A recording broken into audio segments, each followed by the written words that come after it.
Anak durhaka! Langkai dulu kami. Orang ini dalam lindungan pemerintahan Kediri. Dengan kalian, minggir!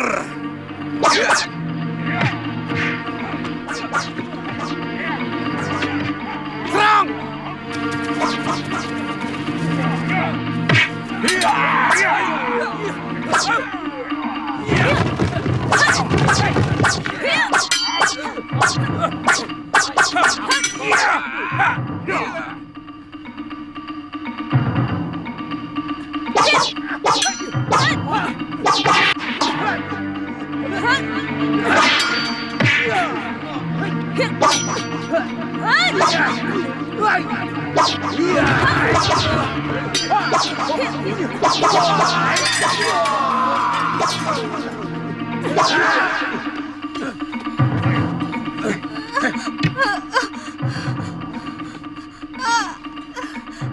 Di mana kau sembunyikan orang asing itu? Hah?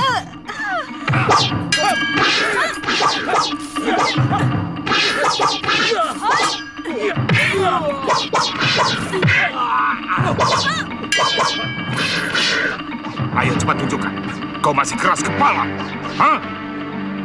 Kurang ajar. Ayo bakar rumah ini.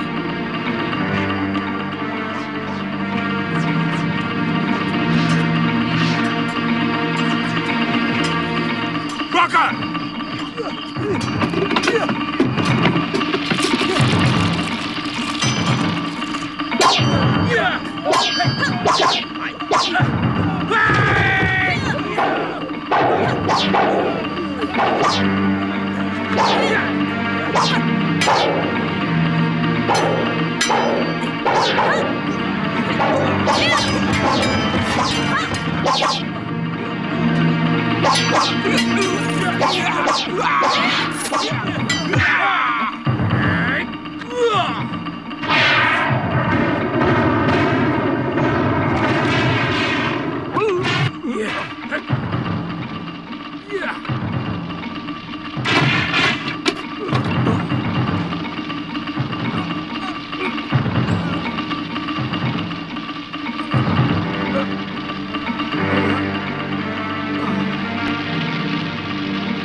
Jalan. Nyi, siapa yang melakukan ini? Saya Kamandanu, Nyi.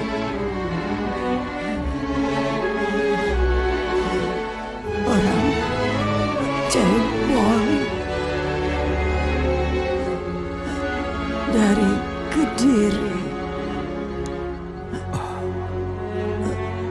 Gusti Dwi Bangga dan Lurah Manguntur.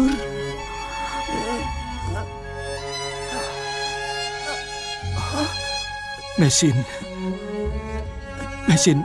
ada di mana, Nyi? Mesin pergi.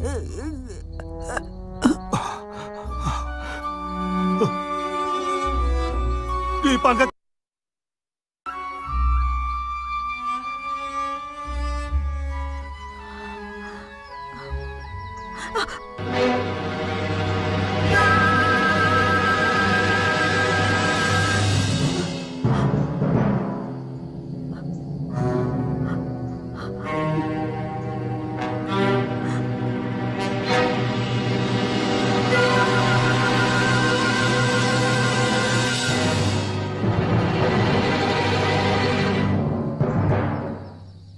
mencium bau orang di sekitar tempat ini? Sepertinya tidak mungkin. Kalau wanita asing itu tahu jalan, pasti tidak akan berani melewati daerah ini. Karena hutan ini sudah sangat dekat dengan Jasud Wungkal. Kecuali kalau tidak ada orang yang memberitahu dia. Tapi firasat saya, dia berada di sekitar sini. Bahkan di pohon ini.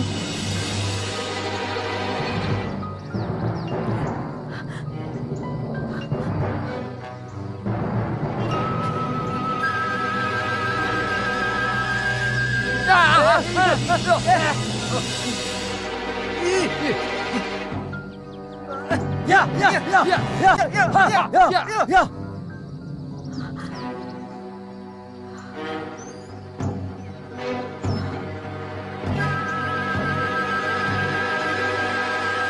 Rupanya hidungmu pekat terhadap ular. Jangan-jangan ular itu ular siluman.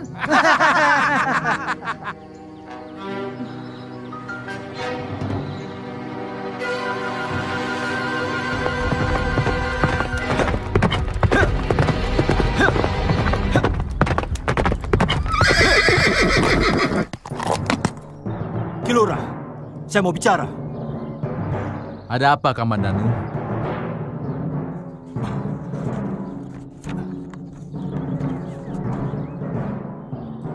Ada yang melihat Kilura bersama tentara gelang-gelang. Waktu mereka membunuh ayahanda kami dan membakar rumah kami. Apa maksudnya ini? Mestinya Kilura harus melindungi seluruh warga Duku Kurawan. Karena masih termasuk wilayah Manguntur. Sabar, Kamandanu. Maksud saya semula untuk melindungi keselamatan seluruh warga saya. Orang gelang-gelang itu hanya mencari buronan wanita Cina itu. Selama ini saya melindungi kerahasiaannya. Tapi malam itu, saya tidak bisa berbuat apa-apa. Kenapa Kilurah malah kemudian menuntun mereka ke rumah? Apakah Tuan takut dilor dari kedudukan? Itu yang Tuan maksud melindungi warga? Hanggareksa dan Nyi Rongkot juga warga Tuan. Lihat mereka, dibantai seperti binatang liar. Kamandanu, jangan seluruh kesalahan kau timpakan kepadaku. Sungguh nuraniku sebenarnya menolak itu semua. Kurawan memang terlalu banyak air untuk cuci tangan. Apa Kilura mau melepaskan tanggung jawab? Kamandanu, kata-kata membuat saya terpaksa harus membuka rahasia keluargamu sendiri.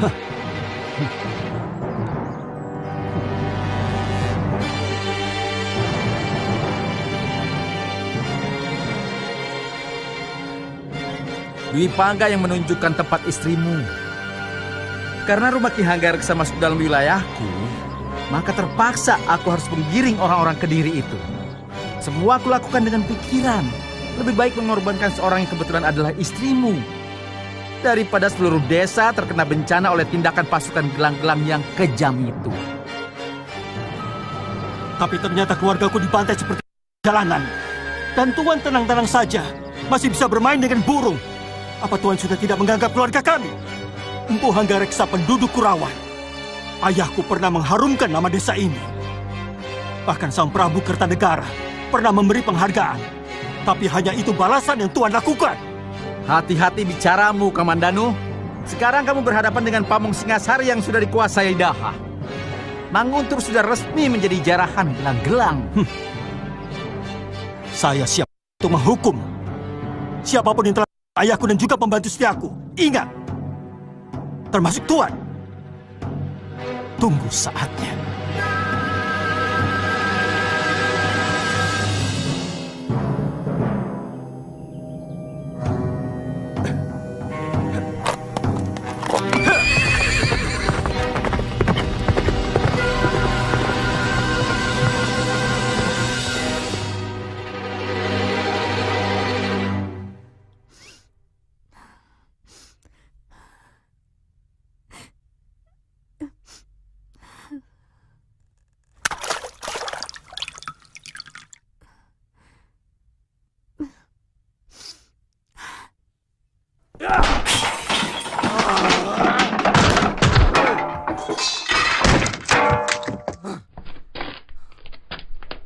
Rati! Nari Rati!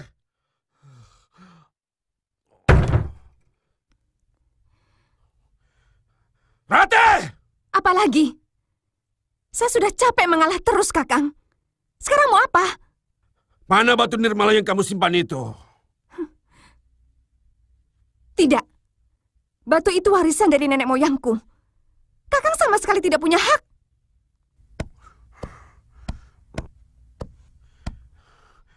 Jangan banyak bicara. Ayo, berikan. Tidak.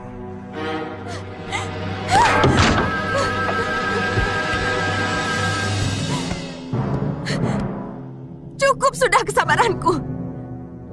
Suami berhati macam kau harus dibalas. Bagus. Bagus. Ayo. Ayo. Ayo. Aku juga bosan dengan perempuan dingin seperti kau.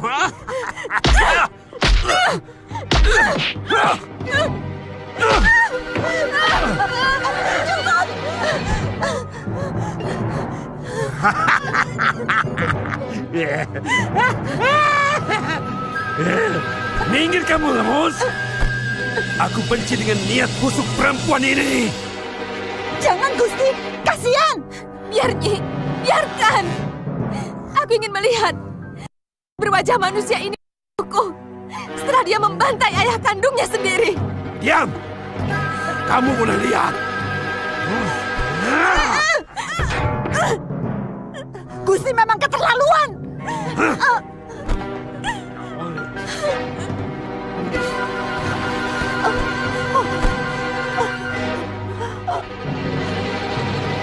Gusti, Den Rati, Den Rati.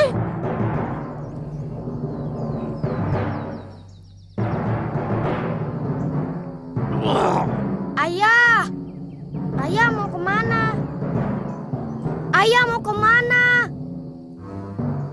Panji ikut, Panji ikut ayah. Aduh. Ayah jahat.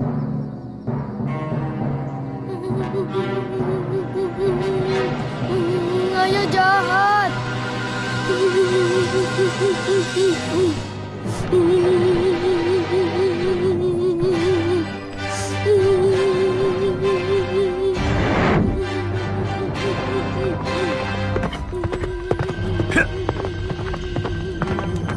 Ayah jahat.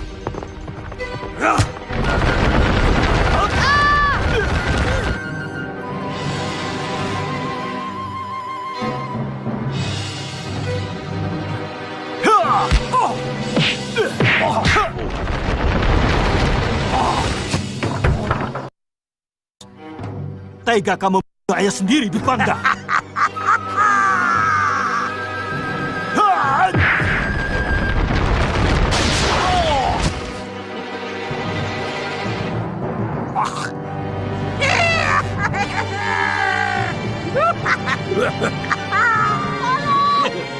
Den Rati sekarang! Tolong! Tolong! Den Rati. Den. Ayah jahat, Panji dipukul. Sudah, Den Panji. Jangan ganggu ibu. Rati.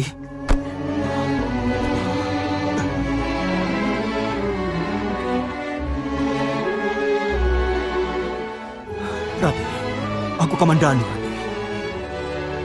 Nyi, kenapa semuanya jadi begini? Den Dwi Pangga telah memukuli Den Rati. Waktu Den Rati marah-marah karena Den Dwi Pangga melapor ayah Raden telah menyembunyikan Nina, orang seberang, pada prajurit kerajaan Gelang-Gelang, Den. Hingga Gusti Hanggareksa tewas. Dwi Pangga benar-benar kerasukan. Lawang kerjaannya Den Dwi Pangga itu terus, Den.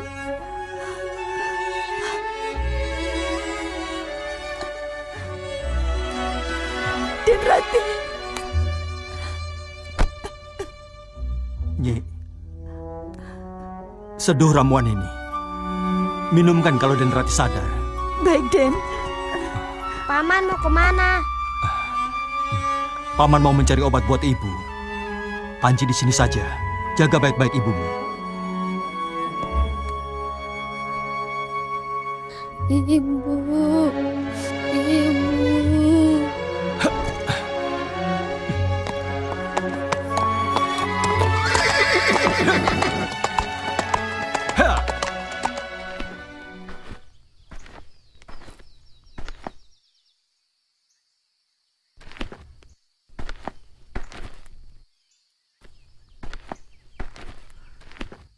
Ada orang. Tampaknya mencurigakan. Mau kemana dia? Naik kudanya seperti kesetanan.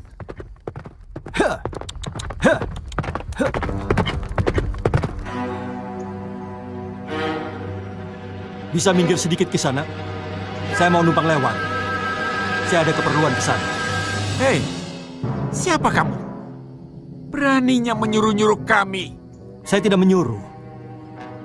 Saya hanya mau lewat karena ada keperluan penting. Apa kamu tidak tahu bahwa jalan ke sana itu tidak boleh dilewati sembarangan orang, kecuali orang gelang-gelang atau orang yang sudah mendapat izin dari Jasun Wungkal? Saya tidak ada urusan dengan orang gelang-gelang ataupun orang Singosari. Saya rakyat yang mau ada keperluan ke arah sana. Kurang ngajar anak ini.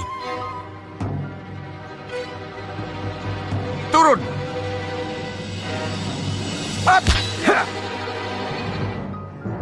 Maaf Kisanak.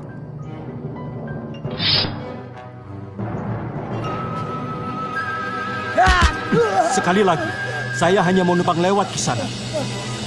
Bawa!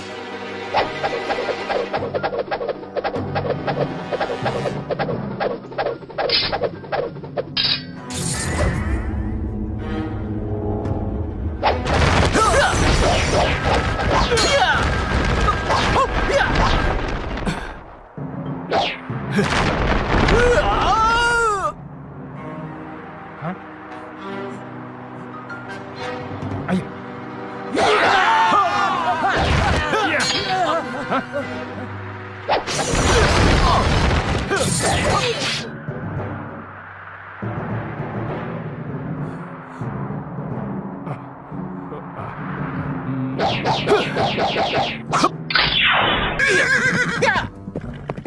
Biar semuanya hancur. Pokoknya kalau aku tidak dapat, maka siapapun tidak akan mendapatkannya. Aku tidak mendapatkan kasih sayang Hanggareksa. Kamandanu pun tidak akan mendapatkannya. Karena Hanggareksa sudah jadi...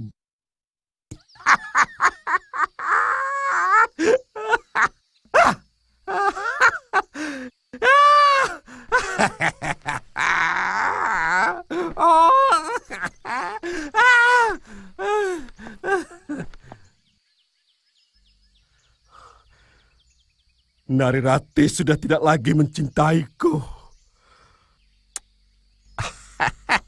Kamandanu pun tidak akan mendapatkan cintanya.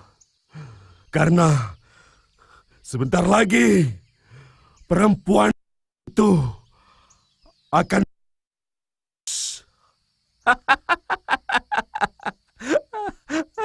Mesing!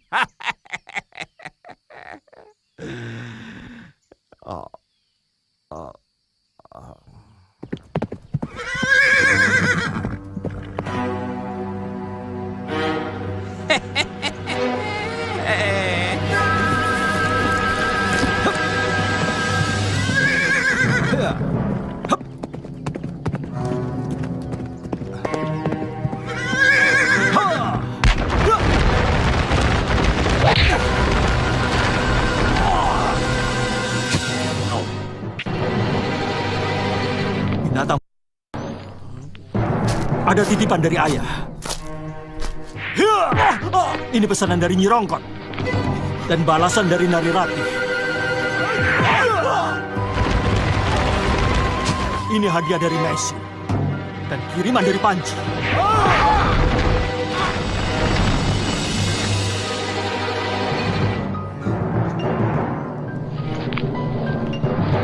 Sekarang, terimalah hadiah dari saya.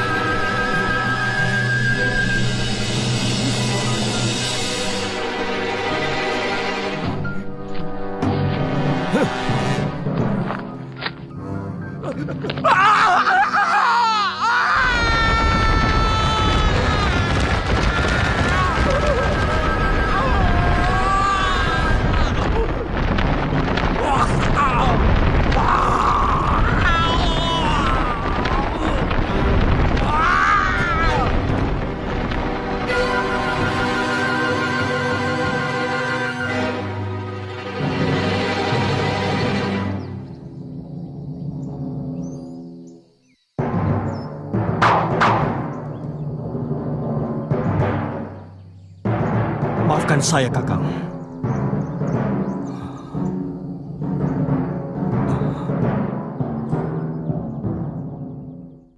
Nyi, sudah diminumkan ramuan itu? Den Rati tidak mau, Den. Sepertinya Den Rati menunggu Raden. Rati, cepat ambilkan air hangat dan kain. Ya baik, Den. Cepat. Tidak usah, Kakang. Rasanya tidak lama lagi. Rati, jangan bicara seperti itu. Kamu harus cepat-cepat ditolong.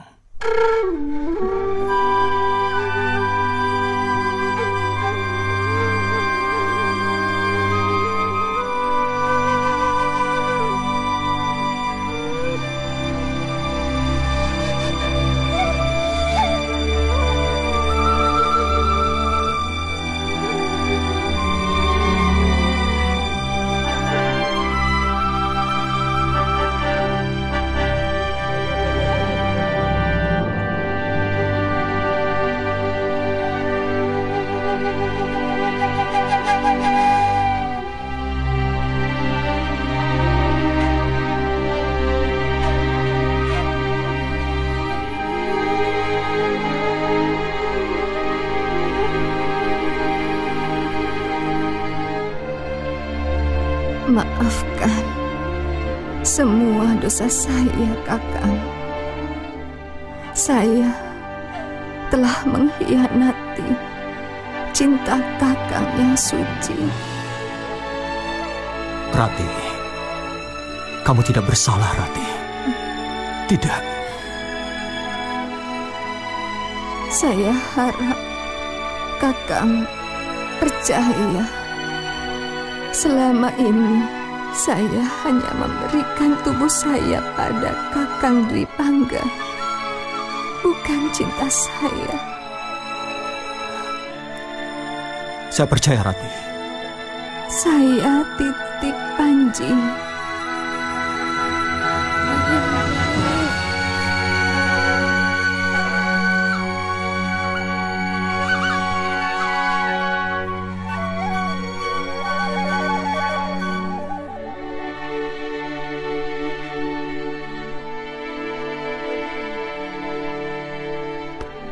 Simpan ini,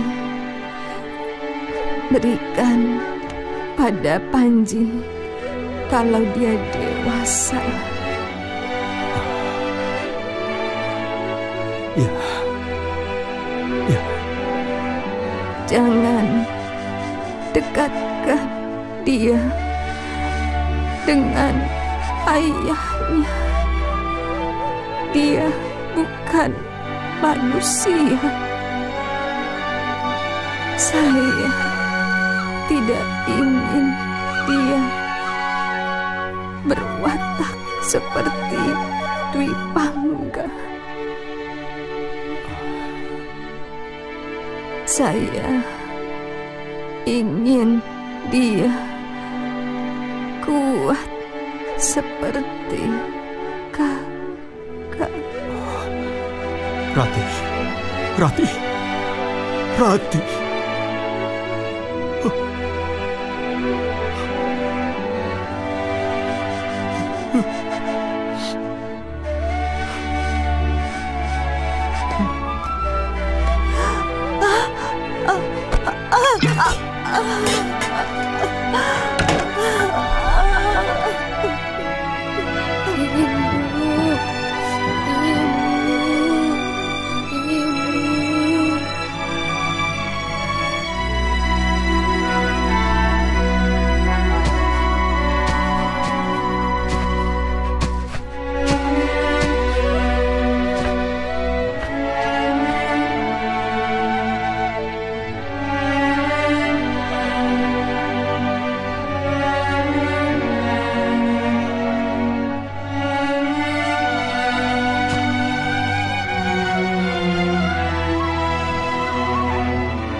kalian tidak pernah berusaha untuk tidak melaporkan kegagalan.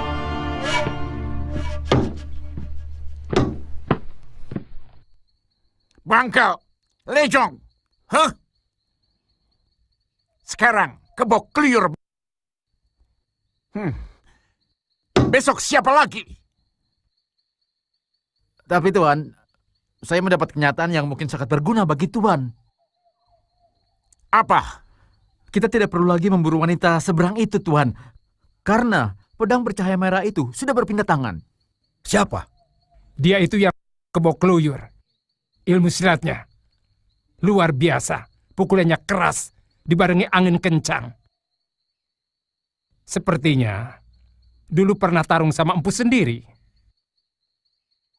Sepi angin. Jangan-jangan pemuda yang dulu yang pernah kita lawan, Kakang Bajil. Iya ya. Memang ada kaitannya. Dulu pemuda itu berani melawan kita karena mereka menyembunyikan sepasang pendekar dari seberang itu. Kemungkinan besar dia mencuri pedang itu dari mereka.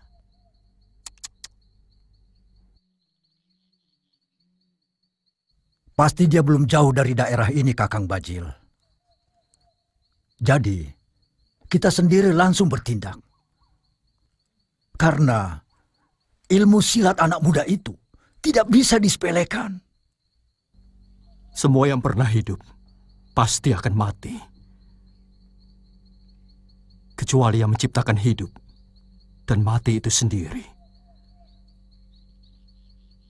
Jadi tidak perlu ditangisi terus-menerus. Tapi Panji sedih, Paman. Panji kasihan, ibu sendirian di alam sana. Paman juga sedih. Paman juga kasihan pada ibumu. Tapi Paman tidak menangis. Sebab kalau kita menangis, ibumu akan menderita di alam sana.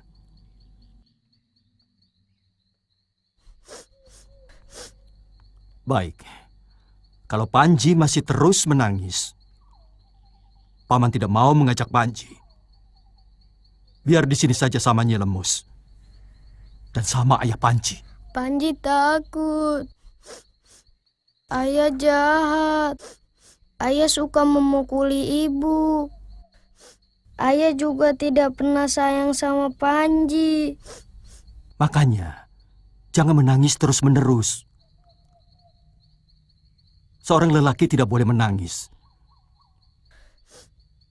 Dia hanya untuk ditangisi. Sudah, kamu harus cepat-cepat tidur. Besok pagi-pagi kita berangkat.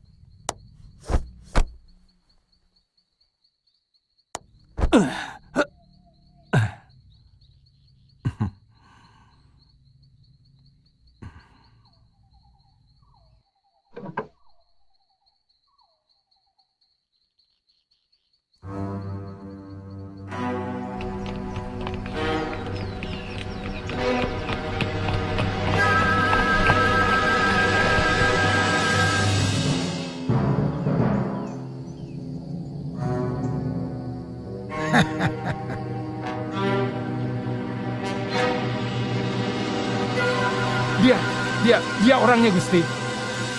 Panji ingin melihat Paman bersilat lagi?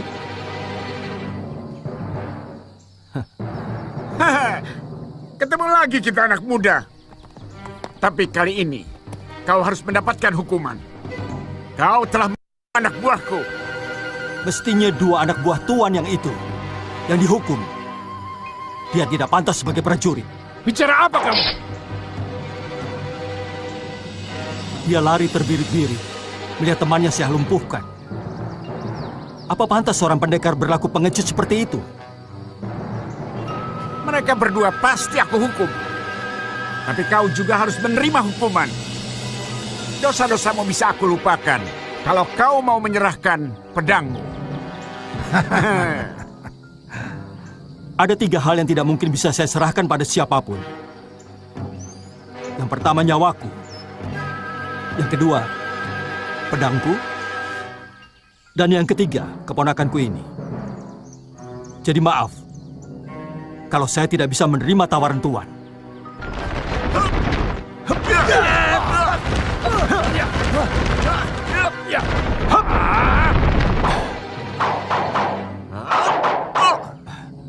Panji takut? Baik, jadi seorang lelaki tidak boleh takut, apalagi menangis. Panji mau melompat?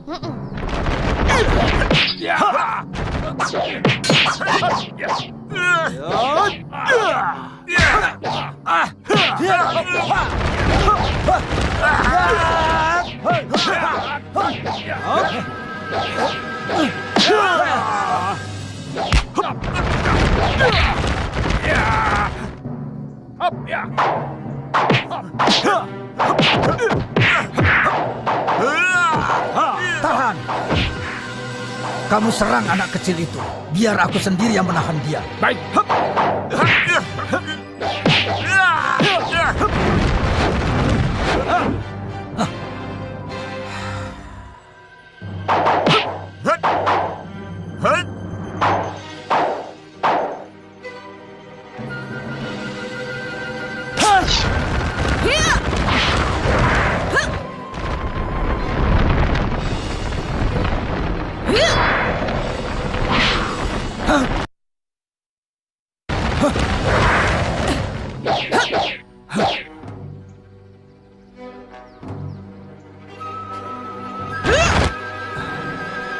Tidak takut kan? Iya.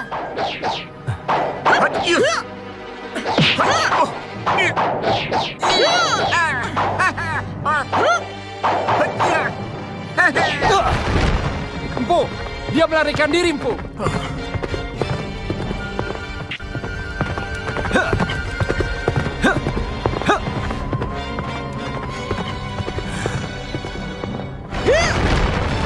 Dia lari. Sepertinya saya pernah menghadapi bentuk jurus yang dimiliki pendekar bercadar itu.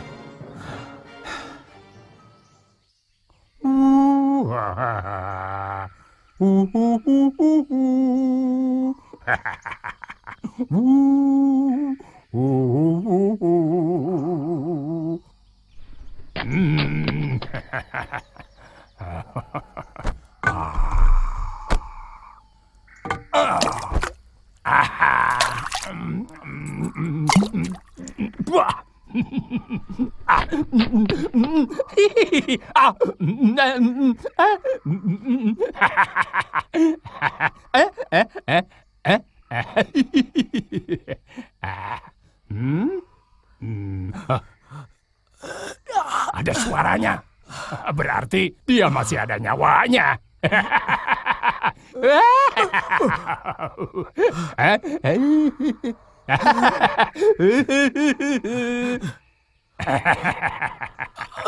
Jangan bangun dulu. Badanmu masih lemah. Apakah saya masih hidup? Hah? Kamu pikir kamu sudah ya? Hah? Karena kaget melihat wajahku? Hah? Berarti kamu sudah menghina si Watukura. Siapa Watukura? Saya sendiri. Kalau tidak saya yang menolong, kamu sudah menjadi santapan cacing, tahu?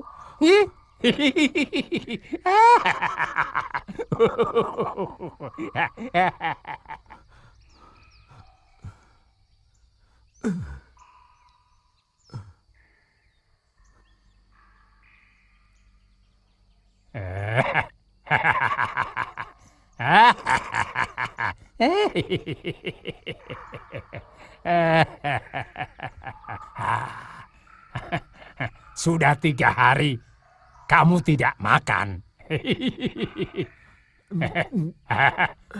Ayo, makan. Makan. Saya bukan kucing atau anjing hutan. Silahkan. Nunggu kiriman ayam panggang dari Dewata.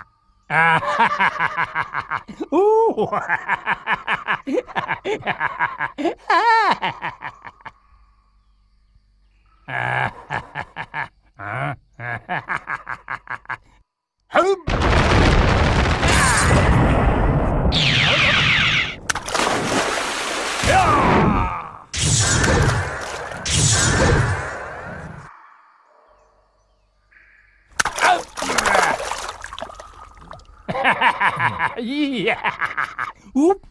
Ya.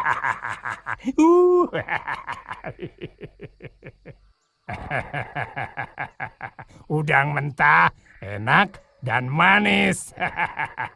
Bisa menambah tenaga. Udang mentah? Iya, udang mentah. Sudah 2 tahun, saya makan daging mentah, telur mentah, pucuk daun-daun mentah. Hah? Saya tidak bisa.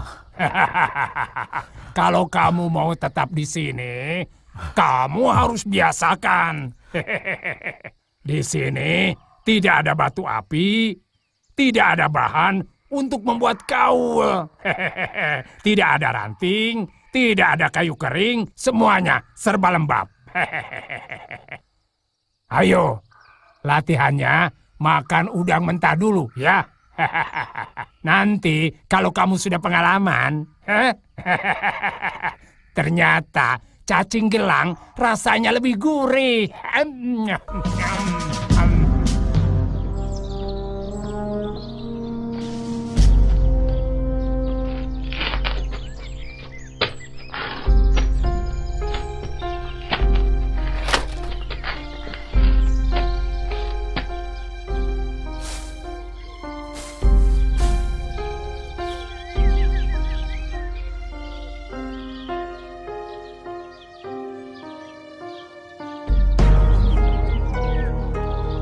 Sudah hampir selesai, Kamadano?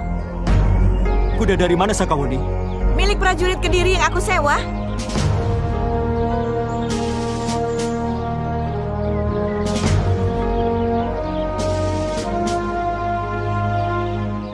Kuda itu buat Panji. Terima kasih, Bibi. Tapi Panji tidak lihai. Nanti Bibi ajari. Tapi Panji janji ya, harus memberi makan kuda-kuda itu, ya? Iya, Bi.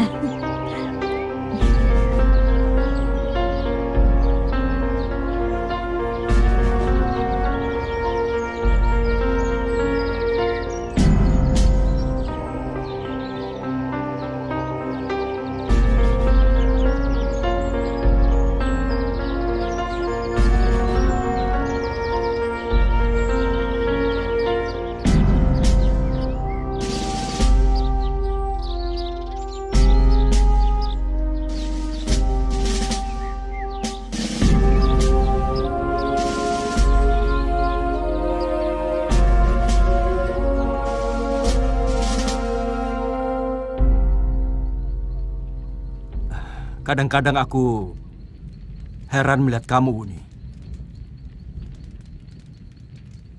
Apa yang sebenarnya kamu cari dalam hidup? Sampai kamu meninggalkan kedua orang tuamu. Aku paling benci pada pertanyaanmu, Kamadano. Kenapa semua laki-laki merasa paling berhak mencari pengalaman hidup dibanding wanita? Kenapa? Mungkin karena kodratnya. Wanita memang harus dekat dengan rumahnya dan dekat dengan keluarganya. Tidak. Itu rekayasa dari kaum laki-laki. Agar kelakuannya yang liar di luar rumah tidak diketahui oleh istrinya. Sementara, dia tidak mau sang istri berkeliaran di luar rumah. Kelihatannya kamu menyimpan dendam kepada laki-laki. Laki-laki adalah makhluk yang paling... Mereka selalu menutupi kebohongannya dengan senyum manis dan rayuan gombal. Tidak semuanya. Saya kira... saya yang malah sering dikecewakan wanita. Semua... Ya, paling tidak. Mungkin bapakmu sendiri pasti orang baik. Mana mungkin kamu bisa menilai? Padahal kamu belum kenal. Buah jatuh, tidak jauh dari pohonnya. Saya melihat watakmu yang baik, yang welas asih kepada orang yang tertindas, dan selalu berbuat baik, membela pihak yang lemah. Semua watak baik seperti itu tidak mungkin muncul dari seorang bapak yang berhati. Iya kan? Sudah malam, Kamadano. Kamu tidak tidur? Tidak, kamu saja dulu. Biar saya yang jaga.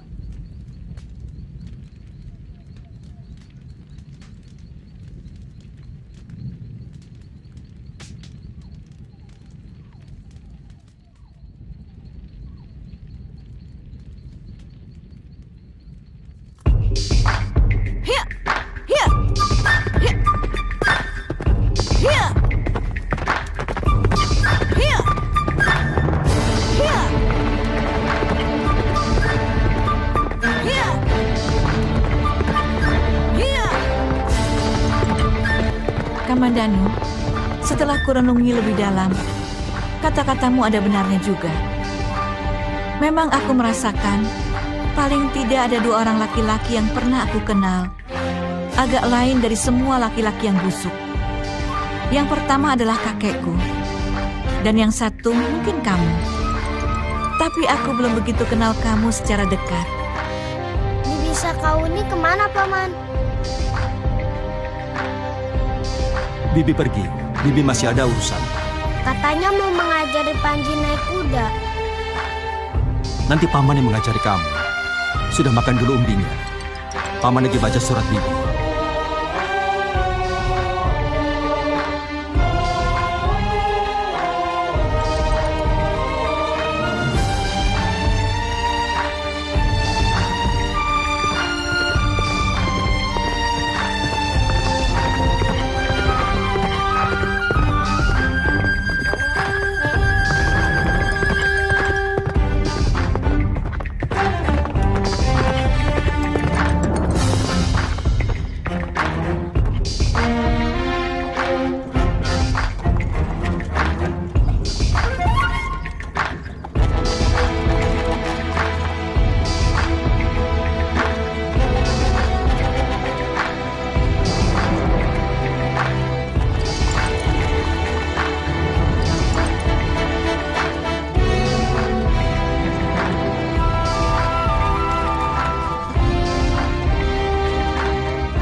Aku tahu. Tahan dia.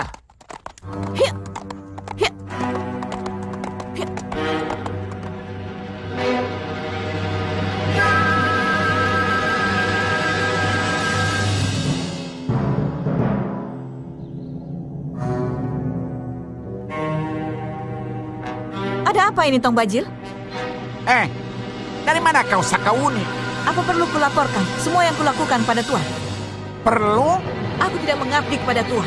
Urusanku hanya kepada Tuan Kebo Mundaran. Dari kelompok pendekar, kamu termasuk kelompokku. Tapi selama ini tidak pernah ikut bersama-sama. Iya, kami yang bekerja keras, kamu malah enak-enakan berkeliaran. Bahkan membokong kami. Apa maksudmu, Dewi Sambi? Omonganmu sudah menuduh. Ya, bukankah kamu perempuan bercadar hitam yang telah membokong kami waktu mau menangkap pendekar Singosari itu, Dekar Jasung Wungkal? Aku tidak pernah menggunakan cadar, apalagi warna hitam. Warna kematian yang paling aku benci. Aku kenal sekali dengan gerakan silatmu, dengan golok pendekmu. Kamu kira hanya aku yang punya golok pendek dan jurus tangan 1000? Pendekar apa kalian? Apa kalian tidak pernah mendengar bahwa murid sesat dari guruku telah membuka perguruan dengan bentuk dan jurus yang sama? Kamu memang sok jago. Kamu kira kamu saja yang paling hebat? Hah. Kau yang bicara, Sambi, bukan aku.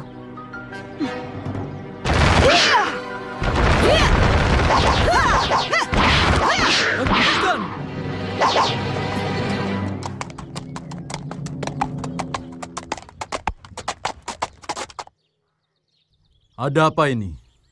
Kenapa sesama kita mau bertarung sendiri? Ini persoalan yang pernah saya laporkan, Kipati. Iya. Sakauni, apa maksudmu? Kamu mau jadi pengkhianat?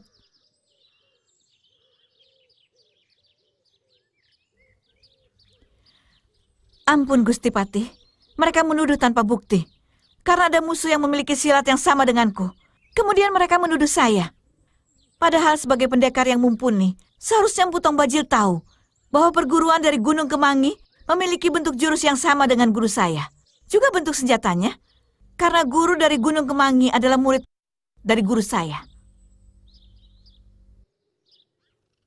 Tong Bajil, Dewi Sambi, kita tidak bisa menangkap orang tanpa bukti yang kuat. Sakauni, sampai saat ini kamu masih bisa bergabung dengan kami.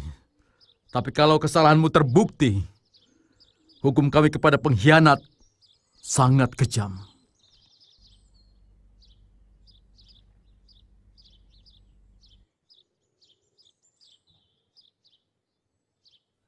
Tong Bajil,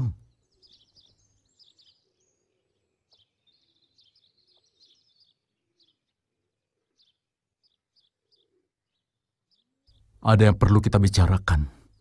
Nanti malam kau ke rumahku. Baik, Gusti.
Paman,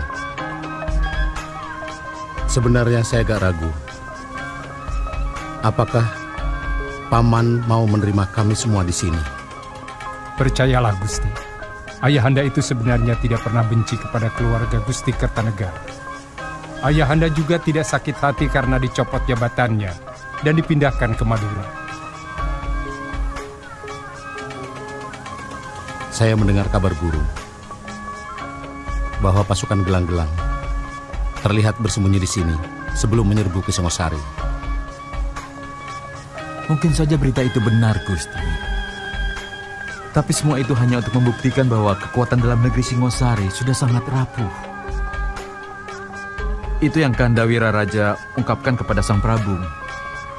Tapi peringatan itu pula yang menyebabkan Kanda ditugaskan menjadi adipati di Sumenep ini. Kalau perlu izinkan, saya sowan dulu ke dalam Ayahanda Wiraraja. Kalau beritanya bagus, saya langsung menjemput Gusti dan semua anggota rombongan. Jangan. Kamu itu kalau bicara gerusa-gerusu Lawe, nanti ayahmu malah bisa salah menangkapnya. Biar saya yang ke sana, Gusti.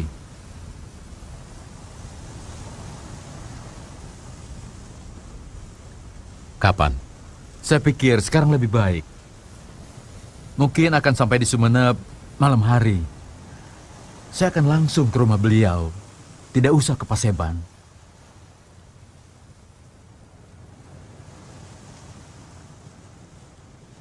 Paman Sora, bersikaplah baik. Karena Paman membawa nama saya. Jangan sekali-sekali Paman mengemis. Paman hanya mengajukan permohonan.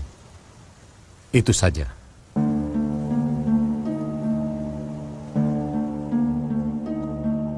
Sekarang ini, musuh dalam arti kata yang berani secara terang-terangan mengadakan perlawanan nyaris sudah tidak ada.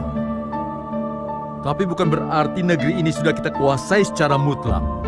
Sebab prajurit-prajurit Singosari yang kita kalahkan itu pasti tidak akan suka pada pemerintah gelang-gelang menguasai negerinya. Mereka akan tetap menyimpan dendam dan terus mengobarkannya kepada anak cucu mereka sampai datangnya satu kesempatan untuk membalaskannya. Apa perlu kita habiskan mereka? Tidak. Sang Prabu Jayakatwang ingin segera merubah citra bala tentara kita menjadi sahabat dan pelindung rakyat. Kita tidak boleh menampakkan kekerasan, kekasaran, terutama kepada penduduk asli Singosari. Apa itu tidak membahayakan, Gusti? Terlalu memberi angin kepada musuh akan membuat mereka cepat menjadi berani. Iya. Saya sudah membicarakan hal itu kepada Sang Prabu.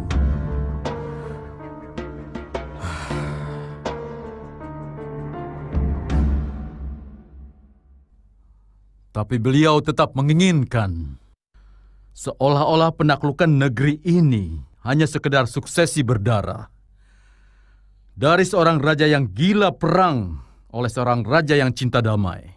Artinya tugas kami sudah selesai, bukan? Dia kan putra mahkota Gelang-Gelang. Jadi selanjutnya tugas kalian tidak lagi di bawah perintahku, langsung oleh Mantri Segara Winotan. Kita harus tetap waspada kepada bekas-bekas prajurit Singosari ataupun keluarga bala tentara mereka yang gugur waktu perang dulu. Mereka pasti masih menyimpan dendam kepada Gelang-Gelang. Lalu, tugas empu untuk mendidik Telik Sandi dan menyebarkannya ke seluruh daerah kekuasaan. Menyelidiki setiap gerakan apapun yang mencurigakan dalam masyarakat. Mungkin sekarang belum, tapi sebentar lagi pasti akan muncul. Memadamkan api sebelum besar. Tepat. Tapi ini memerlukan dana yang tidak sedikit, Gusti. Jangan pikirkan itu. Saya sudah membicarakannya dengan Mantri Segara Winotan dan sudah disetujui oleh Gusti Prabu.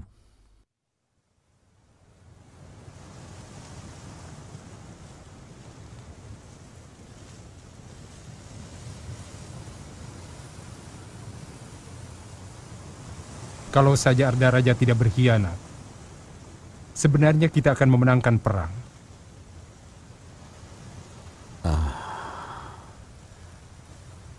Ranggalawi, akan mudah sekali melihat suatu kesalahan tanpa mempertimbangkan sebelumnya.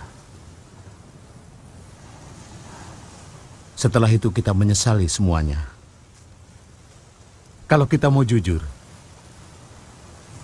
sebenarnya apa yang sudah dilakukan oleh Paman? Semuanya. Pasukan terbaik kita banyak di luar mancanegara. Jadi untuk apa kita sesali? Saya mencemaskan nasib Dinda Gayatri, Kanda.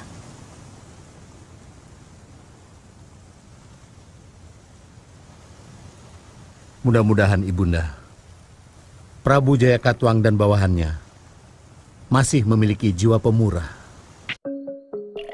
Tidak pernah aku punya rasa benci dengan Sang Prabu, apalagi keluarganya.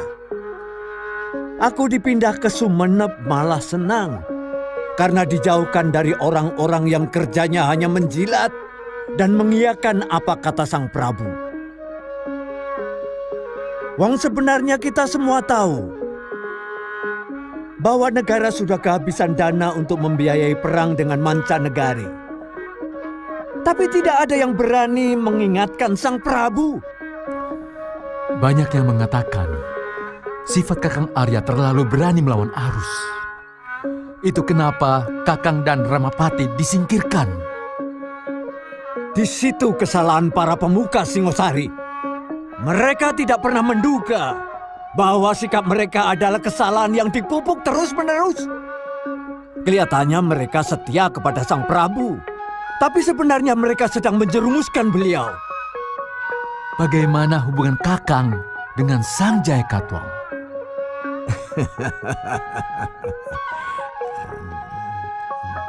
Dia begitu jujur menceritakan niatnya kepadaku. Sebagai raja bawahan, dia merasa tidak puas dan selalu tidak dianggap oleh Sang Prabu. Dia meminta saran untuk menyerang Singosari. Dan aku cuma mengatakan, kalau mau berburu sekaranglah saatnya. Mumpung macanya sudah ompong, mumpung rembulan sedang benderang. Artinya kakak membela mereka? Aku hanya memberi saran. Selalu memberi. Dulu Sang Prabu Kertanegara pernah menolak saranku. Bahkan membalasnya dengan membuangku jauh ke timur, di sini. Sebaliknya, Jayakatwang meminta saranku. Kenapa aku tidak memberi? Jadi bukan persekongkolan? Tentu saja bukan. Apa kalian pernah melihat orang Madura memihak gelang-gelang? Jadi Kakang bisa menerima Dyah Wijaya di sini? Kenapa tidak? Aku kenal baik beliau. Keturunan orang besar, cucu Narasingamurti. Ayo, silakan Adisora.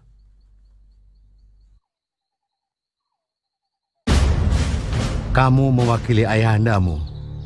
Tidak, Gusti. Saya datang sebagai pengawal Gusti, bukan sebagai putra ayahanda Banyakwida.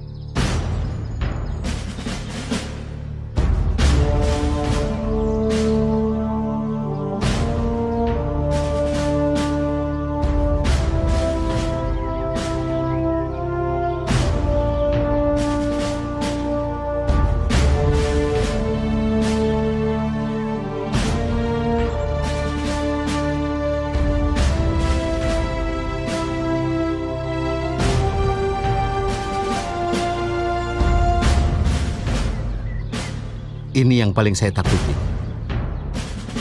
Kita harus menghadapi ini. Menyelesaikan semuanya, Ranggalawi. Sabar, Gusti. Tidak mungkin ayahanda akan melakukan hal seperti itu. Mungkin... Tunggu sebentar. Kita tidak mungkin ikut campur urusan ini. Tidak mengerti sama sekali. Saya rela kalau Gusti sampai dipermalukan ayahanda.